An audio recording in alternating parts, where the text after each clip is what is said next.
नमस्कार, अभिनंदन। मैं अमिता शेष और प्रस्तुत है आज की कहानी जिसका नाम है नमक का दरोगा और जिसे लिखा है कथा सम्राट मुंशी प्रेमचंद्र जी ने। तो आइए सुनते हैं अत्यंत रोचक यह कथा नमक का दरोगा। जब नमक का नया विभाग बना और ईश्वर प्रदत्त वस्तु के व्यवहार करने का निषेध हो गया तो लोग चोरी छिपे इसका व्यापार करने लगे। अनेक प्रकार के छल प्रपंचों का सूत्रपात हुआ। कोई घूस से काम निकालता था, कोई चालाकी से। अधिकारियों के पौ 12 थे। पटवारी गिरी का सर्वसम्मानित पद छोड़ छाड़ कर लोग इस विभाग की बरकंदाजी करते थे। दारोगा पद के लिए तो वकीलों का भी जी ललचाता था। यह वह समय था जब अंग्रेजी शिक्षा और ईसाई मत को लोग एक ही वस्तु समझते थे। फारसी का प्राबल्य था। प्रेम की कथाएं और श्रृंगार रस के काव्य पढ़कर फारसी लोग सर्वोच्च पदों पर नियुक्त हो जाया करते थे। मुंशी वंशीधर भी जुलेखा की विरह कथा समाप्त करके मजनू और फरहाद के प्रेम वृत्तांत को नल और नील की लड़ाई और अमेरिका के आविष्कार से अधिक महत्व की बातें समझते हुए रोजगार की खोज में निकले। उनके पिता एक अनुभवी पुरुष थे। समझाने लगे, बेटा, घर की दुर्दशा देख रहे हो, ऋण से दबे हुए हैं, लड़कियां हैं, वह घास फूस की तरह बढ़ती चली जाती हैं। मैं कगारे पर का वृक्ष हो रहा हूँ, न मालूम कब गिर पड़ूं। अब तुम ही घर के मालिक मुख्तार हो। नौकरी में ओहदे की ओर ध्यान मत देना, यह तो पीर का मजार है। निगाह चढ़ावे और चादर पर रखनी चाहिए। ऐसा काम ढूंढना जहाँ कुछ ऊपरी आय हो। मासिक वेतन तो पूर्णमासी का चांद है जो एक दिन दिखाई देता है और घटते घटते लुप्त हो जाता है। ऊपरी आय बहता हुआ स्रोत है जिससे सदैव प्यास बुझती है। वेतन मनुष्य देता है, इसी से उसमें वृद्धि नहीं होती। ऊपरी आमदनी ईश्वर देता है, इसी से उसकी बरकत होती है। तुम स्वयं विद्वान हो, तुम्हें क्या समझाऊं। इस विषय में विवेक की बड़ी आवश्यकता है। मनुष्य को देखो, उसकी आवश्यकता को देखो और अवसर देखो, उसके उपरांत जो उचित समझो करो। गरज वाले आदमी के साथ कठोरता करने से लाभ ही लाभ है, लेकिन बेगरज को दांव पर पाना जरा कठिन है। इन बातों को निगाह से बांध लो, यह मेरी जन्म भर की कमाई है। इस उपदेश के बाद पिताजी ने आशीर्वाद दिया। वंशीधर आज्ञाकारी पुत्र थे। ये बातें ध्यान से सुनी और तब घर से चल पड़े। इस विस्तृत संसार में उनके लिए धैर्य अपना मित्र, बुद्धि अपनी पथ प्रदर्शक और आत्मावलंबन ही अपना सहायक था। लेकिन अच्छे शकुन से चले थे। जाते ही जाते नमक विभाग के दारोगा पद पर प्रतिष्ठित हो गए। वेतन अच्छा और ऊपरी आय का तो ठिकाना ही न था। वृद्ध मुंशी जी को सुख संवाद मिला तो फूले न समाये। महाजन कुछ नरम पड़े। कलवार की आशालता लहर लाई। पड़ोसियों के हृदय में शूल उठने लगे। जाड़े के दिन थे और रात का समय। नमक के सिपाही चौकीदार नशे में मस्त थे। मुंशी वंशीधर को यहाँ आए अभी 4 महीनों से अधिक न हुए थे, लेकिन इस थोड़े समय में ही उन्होंने अपनी कार्यकुशलता और उत्तम आचार से अफसरों को मोहित कर लिया था। अफसर लोग उन पर बहुत विश्वास करने लगे। नमक के दफ्तर से 1 मील पूर्व की ओर जमुना बहती थी। उस पर नावों का एक पुल बना हुआ था। दरोगा जी किवाड़ बंद किए मीठी नींद में सो रहे थे। अचानक आँख खुली तो नदी के प्रवाह की जगह गाड़ियों की गड़गड़ाहट तथा मल्लाहों का कोलाहल सुनाई दिया। उठ बैठे। इतनी रात गए गाड़ियाँ क्यों नदी के पार जाती हैं? अवश्य कुछ न कुछ गोलमाल है। तर्क ने भ्रम को पुष्ट किया। वर्दी पहनी, तमंचा जेब में रखा और बात की बात में घोड़ा बढ़ाए हुए पुल पर आ पहुँचे। गाड़ियों की एक लंबी कतार पुल के पार जाती देखी। डांट कर पूछा, किसकी गाड़ियां हैं? थोड़ी देर तक सन्नाटा रहा। आदमियों में कुछ कानाफूसी हुई। तब आगे वाले ने कहा, पंडित अलोपीदीन की। कौन पंडित आलोपीदीन? दातागंज के। मुंशी वंशीधर चौंके। पंडित आलोपीदीन इस इलाके के सबसे प्रतिष्ठित जमींदार थे। लाखों रुपयों का लेन देन करते थे। इधर छोटे से बड़े कौन ऐसे थे जो उनके ऋणी न हों। व्यापार भी लंबा चौड़ा था। बड़े चलते पुर्जे आदमी थे। अंग्रेज अफसर इनके इलाके में शिकार खेलने आते और उनके मेहमान होते। 12 मास सदाव्रत चलता था। मुंशी जी ने पूछा, गाड़ियाँ कहाँ जाएंगी? उत्तर मिला, कानपुर। लेकिन इस प्रश्न पर कि इनमें क्या है, सन्नाटा छा गया। दरोगा साहब का संदेह और भी बढ़ा। कुछ देर तक उत्तर की बाट देखकर वह जोर से बोले, क्या गूंगे हो गए हो? हम पूछते हैं इनमें क्या लदा है। जब इस बार भी कोई उत्तर न मिला तो उन्होंने घोड़े को एक गाड़ी से मिलाकर एक बोरे को टटोला। भ्रम दूर हो गया। यह नमक के ढेले थे। पंडित आलोपीदीन अपने सजीले रथ पर सवार कुछ सोते कुछ जागते चले आते थे। अचानक कई गाड़ीवानों ने घबराए हुए आकर जगाया और बोले, महाराज, दरोगा ने गाड़ियां रोक दी हैं और घाट पर खड़े आपको बुलाते हैं। पंडित आलोपीदीन का लक्ष्मी जी पर अखंड विश्वास था। वह कहा करते थे कि संसार का तो कहना ही क्या, स्वर्ग में भी लक्ष्मी का ही राज्य है। उनका यह कहना यथार्थ ही था। न्याय और नीति सब लक्ष्मी के ही खिलौने हैं। इन्हें वह जैसे चाहती हैं नचाती हैं। लेटे ही लेटे गर्व से बोले, चलो हम आते हैं। यह कहकर पंडित जी ने बड़ी निश्चिंतता से पान के बीड़े लगाकर खाए। फिर लिहाफ ओढ़े हुए दारोगा के पास आकर बोले, बाबूजी आशीर्वाद, कहिए हमसे ऐसा कौन सा अपराध हुआ कि गाड़ियाँ रोक दी गईं? हम ब्राह्मणों पर तो आपकी कृपा दृष्टि रहनी चाहिए। वंशीधर रुखाई से बोले, सरकारी हुक्म। पंडित आलोपीदीन ने हंसकर कहा, हम सरकारी हुक्म को नहीं जानते और न सरकार को। हमारे सरकार तो आप ही हैं। हमारा और आपका तो घर का मामला है। हम कभी आपसे बाहर हो सकते हैं? आपने व्यर्थ का कष्ट उठाया। यह हो ही नहीं सकता कि इधर से जाएं और इस घाट के देवता को भेंट न चढ़ावें। मैं तो आपकी सेवा में स्वयं ही आ रहा था। वंशीधर पर ऐश्वर्य की मोहिनी वंशी का कुछ प्रभाव न पड़ा। ईमानदारी की नई उमंग थी। कड़क कर बोले, हम उन नमक हरामों में से नहीं हैं जो कौड़ियों पर अपना ईमान बेचते फिरते हैं। आप इस समय हिरासत में हैं। आपका कायदे के अनुसार चालान होगा। बस मुझे अधिक बातों की फुर्सत नहीं है। जमादार बदलू सिंह, तुम इन्हें हिरासत में ले लो, मैं हुक्म देता हूँ। पंडित आलोपीदीन स्तंभित हो गए। गाड़ीवानों में हलचल मच गई। पंडित जी के जीवन में कदाचित यह पहला ही अवसर था कि पंडित जी को ऐसी कठोर बातें सुननी पड़ी। बदलू सिंह आगे बढ़ा, किंतु रौब के मारे यह साहस न हुआ कि उनका हाथ पकड़ सके। पंडित जी ने धर्म को धन का ऐसा निरादर करते कभी न देखा था। विचार किया कि यह अभी उदंड लड़का है, माया मोह के जाल में अभी नहीं पड़ा, अल्हड़ है, झिझकता है। बहुत दीन भाव से बोले, बाबू साहब ऐसा न कीजिए, हम मिट जाएंगे, इज्जत धूल में मिल जाएगी। हमारा अपमान करने से आपके हाथ क्या आएगा? हम किसी तरह आपसे बाहर थोड़े ही हैं। वंशीधर ने कठोर स्वर में कहा, हम ऐसी बातें नहीं सुनना चाहते। आलोपीदीन ने जिस सहारे को चट्टान समझ रखा था वह पैरों के नीचे खिसकता हुआ मालूम हुआ। स्वाभिमान और धन ऐश्वर्य को कड़ी चोट लगी, किंतु अभी तक धन की सांख्यिक शक्ति का पूरा भरोसा था। अपने मुख्तार से बोले, लाला जी 1000 के नोट बाबू साहब की भेंट करो। आप इस समय भूखे सिंह हो रहे हैं। वंशीधर ने गरम होकर कहा, 1000 नहीं, 1,00,000 भी मुझे सच्चे मार्ग से नहीं हटा सकते। धर्म की इस बुद्धिहीन दृढ़ता और देव दुर्लभ त्याग पर मन बहुत झुंझलाया।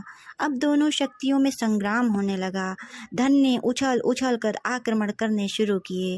1 से 5, 5 से 10, 10 से 15 और 15 से 20,000 तक नौबत पहुंची, किंतु धर्म अलौकिक वीरता के साथ इस बहुसंख्यक सेना के सम्मुख अकेला पर्वत की भांति अटल अविचलित खड़ा था।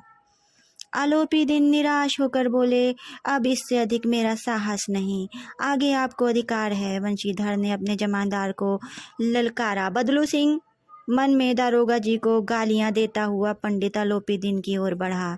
पंडित जी ने घबराकर 2-3 कदम पीछे हटा लिए। अत्यंत दीनता से बोले, बाबू साहब, ईश्वर के लिए मुझ पे दया कीजिए, मैं 25,000 पर निपटारा करने को तैयार हूँ। असंभव बात है। 30,000 पर? क्या 40,000 पर भी नहीं? 40,000 नहीं, 40 लाख पर भी असंभव है। बदलू सिंह, उस आदमी को अभी हिरासत में ले लो, अब मैं एक शब्द भी नहीं सुनना चाहता। धर्म ने धन को पैरों तले कुचल डाला। आलोपी दिन ने एक हष्ट पुष्ट मनुष्य को हथकड़ियां लिए हुए अपनी तरफ आते देखा। चारों ओर निराश और कातर दृष्टि से देखने लगे। इसके बाद मूर्छित होकर गिर पड़े। दुनिया सोती थी पर दुनिया की जीभ जागती थी। सवेरे देखिए तो बालक वृद्ध सब के मुंह में यही बात सुनाई देती थी। जिसे देखिए वही पंडित जी के इस व्यवहार पर टीका टिप्पणी कर रहा था। निंदा की बौछारें हो रही थीं। मानो संसार से अब पापी का पाप कट गया। पानी को दूध के नाम से बेचने वाला ग्वाला, कल्पित रोजना मचे भरने वाले अधिकारी वर्ग, रेल में बिना टिकट सफ़र करने वाले बाबू लोग, जाली दस्तावेज बनाने वाले सेठ और साहूकार, यह सब के सब देवताओं की भांति गर्दनें चला रहे थे। अब दूसरे दिन पंडित आलोपी दिन अभियुक्त होकर कांस्टेबलों के साथ, हाथों में हथकड़ियाँ, हृदय में ग्लानि और क्षोभ भरे लज्जा से हृदय झुकाए, गर्दन झुकाए अदालत की तरफ चले तो सारे शहर में हलचल मच गई। मेलों में कदाचित आंखें इतनी व्यग्र न होती होंगी। भीड़ के मारे छत और दीवार में कोई भेद न रहा। किंतु अदालत में पहुंचने की देर थी। पंडित आलोपी दिन इस अगाध वन के सिंह थे। अधिकारी वर्ग, उनके भक्त, अमले, उनके सेवक, वकील, मुख्तार, उनके आज्ञापालक और अर्दली, चपरासी तथा चौकीदार तो उनके बिना मोल के गुलाम थे। उन्हें देखते ही लोग चारों तरफ से दौड़े। सभी लोग विस्मित हो रहे थे, इसलिए नहीं कि आलोपी दिन ने क्यों यह कर्म किया, बल्कि इसलिए कि वह कानून के पंजे में कैसे आए। ऐसा मनुष्य जिसके पास असाध्य साधन करने वाला धन और अनन्य वाचालता हो, वह कानून के पंजे में आए। प्रत्येक मनुष्य उनसे सहानुभूति प्रकट करता था। बड़ी तत्परता से इस आक्रमण को रोकने के निमित्त वकीलों की एक सेना तैयार की गई। न्याय के मैदान में धर्म और धन में युद्ध ठन गया। वंशीधर चुपचाप खड़े थे। उनके पास सत्य के सिवा न कोई बल था, न स्पष्ट भाषण के अतिरिक्त कोई शस्त्र। गवाह थे, किंतु लोभ से डामाडोल। यहाँ तक कि मुंशी जी को न्याय भी अपनी ओर से कुछ खिंचा हुआ दिख पड़ता था। वह न्याय का दरबार था, परंतु उसके कर्मचारियों पर पक्षपात का नशा छाया हुआ था। किंतु पक्षपात और न्याय का क्या मेल? जहाँ पक्षपात हो वहाँ न्याय की कल्पना भी नहीं की जा सकती। मुकदमा शीघ्र ही समाप्त हो गया। डिप्टी मजिस्ट्रेट ने अपनी तजवीज़ में लिखा, पंडित आलोपी दिन के विरुद्ध दिए गए प्रमाण निर्मूल और भ्रमात्मक हैं। वह एक बड़े भारी आदमी हैं। यह बात कल्पना के बाहर है कि उन्होंने थोड़े लाभ के लिए ऐसा दुस्साहस किया हो। यद्यपि नमक के दरोगा मुंशी वंशीधर का अधिक दोष नहीं, लेकिन यह बड़े खेद की बात है कि उसकी उदंडता और विचारहीनता के कारण एक भले मानुष को कष्ट झेलना पड़ा। हम प्रसन्न हैं कि वह अपने काम से सजग और सचेत रहता है, किंतु नमक से मुकदमे की बढ़ी हुई नमक हलाली ने उसके विवेक और बुद्धि को भ्रष्ट कर दिया। भविष्य में उसे होशियार रहना चाहिए। वकीलों ने यह फैसला सुना और उछल पड़े। पंडित आलोपी दिन मुस्कुराते हुए बाहर निकले। स्वजन बांधवों ने रुपयों की लूट की। उदारता का सागर उमड़ पड़ा। उसकी लहरों ने अदालत की नींव तक हिला दी। उदारता का सागर उमड़ पड़ा। उसकी लहरों ने अदालत की नींव तक हिला दी। जब वंशीधर बाहर निकले तो चारों ओर से उनके ऊपर व्यंग बाणों की वर्षा होने लगी। चपरासियों ने झुक झुक कर सलाम किए, किंतु इस समय एक एक कटुवाक्य, एक एक संकेत उनकी गर्वाग्नि को प्रज्वलित कर रहा था। कदाचित इस मुकदमे में सफल होकर वह इस समय अकड़ते हुए न चलते। आज उन्हें संसार का एक खेदजनक विचित्र अनुभव हुआ। न्याय और विद्वता, लंबी चौड़ी उपाधियां, बड़ी बड़ी दाढ़ियां और ढीले चोंगे एक भी सच्चे आदर के पात्र नहीं हैं। वंशीधर ने धन से बैर मोल लिया था। उसका मूल्य चुकाना अनिवार्य था। कठिनता से 1 सप्ताह बीता होगा कि मुअत्तली का परवाना आ पहुंचा। कार्य परायणता का दंड मिला। बेचारे भग्न हृदय, शोक और खेद से व्यथित घर को चले। बूढ़े मुंशी जी तो पहले से ही कुड़बुड़ा रहे थे कि चलते चलते इस लड़के को समझाया था, लेकिन इसने एक न सुनी, सब मनमानी करता है। हम तो कलवार और कसाई के तगादे सहें बुढ़ापे में भगत बनकर बैठे और वहाँ बस वही सूखी तनख्वाह। हमने भी तो नौकरी की है और कोई ओहदेदार नहीं थे, लेकिन काम किया, दिल खोल कर किया, और आप ईमानदार बनने चले हैं। घर में चाहे अंधेरा हो, मस्जिद में अवश्य दिया जलाएंगे। खेद है ऐसी समझ पर, पढ़ना लिखना सब अकारत गया। इसके थोड़े ही दिनों बाद जब मुंशी वंशीधर इस दुरावस्था में घर पहुँचे और बूढ़े पिताजी ने समाचार सुना तो सिर पीट लिया। बोले, जी चाहता है कि तुम्हारा और अपना सिर फोड़ लूँ। बहुत देर तक पछता पछता कर हाथ मलते रहे। क्रोध में कुछ कठोर बातें भी कहीं, और यदि वंशीधर वहाँ से टल न जाते तो अवश्य ही वह क्रोध विकट रूप धारण कर लेता। वृद्धा माता को भी दुख हुआ। जगन्नाथ और रामेश्वर यात्रा की कामनाएं मिट्टी में मिल गईं।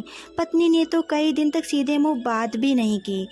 इसी प्रकार 1 सप्ताह बीत गया।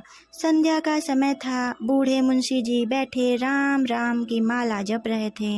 इसी समय उनके द्वार पर सजा हुआ रथ आकर रुका। हरे और गुलाबी पर्दे, फछाहिए बैलों की जोड़ी, उनकी गर्दनों में नीले धागे, सींगे पीतल से जड़ी हुई, कई नौकर लाठियां कंधों पर रखे साथ थी। मुंशी जी अगवानी को दौड़े। देखा तो पंडित आलोपीदीन हैं। झुककर दंडवत की और लल्लो चप्पू की बातें करने लगे। हमारा भाग्योदय हुआ जो आपके चरण इस द्वार पर पड़े। आप हमारे पूज्य देवता हैं। आपको कौन सा मुँह दिखावें? मुँह पर तो कालिख लगी हुई है, किंतु क्या करें, लड़का अभागा कपूत है, नहीं तो आपसे क्यों मुँह छिपाना पड़ता। ईश्वर निसंतान चाहे रखे, पर ऐसी संतान न दे। आलोपीदीन ने कहा, नहीं भाई साहब, ऐसा न कहिए। मुंशी जी ने चकित होकर कहा, ऐसी संतान को और क्या कहूँ। आलोपीदीन ने वात्सल्यपूर्ण स्वर में कहा, कुल तिलक और पुरुषों की कीर्ति उज्जवल करने वाले संसार में ऐसे कितने धर्मपरायण मनुष्य हैं जो धर्म पर अपना सब कुछ अर्पण कर सकें। पंडित आलोपीदीन ने वंशीधर से कहा, दरोगा जी, इसे खुशामद न समझिए। खुशामद करने के लिए मुझे इतना कष्ट उठाने की ज़रूरत न थी। उस रात को आपने अपने अधिकार बल से मुझे अपनी हिरासत में ले लिया था, किंतु आज मैं स्वेच्छा से आपकी हिरासत में आया हूँ। मैंने हजारों रईस और अमीर देखे, हजारों उच्च पदाधिकारियों से काम पड़ा, किंतु मुझे परास्त किया तो केवल आपने। मैंने सबको अपना और अपने धन का गुलाम बनाकर छोड़ दिया। मुझे आज्ञा दीजिए कि आपसे कुछ विनय करूं।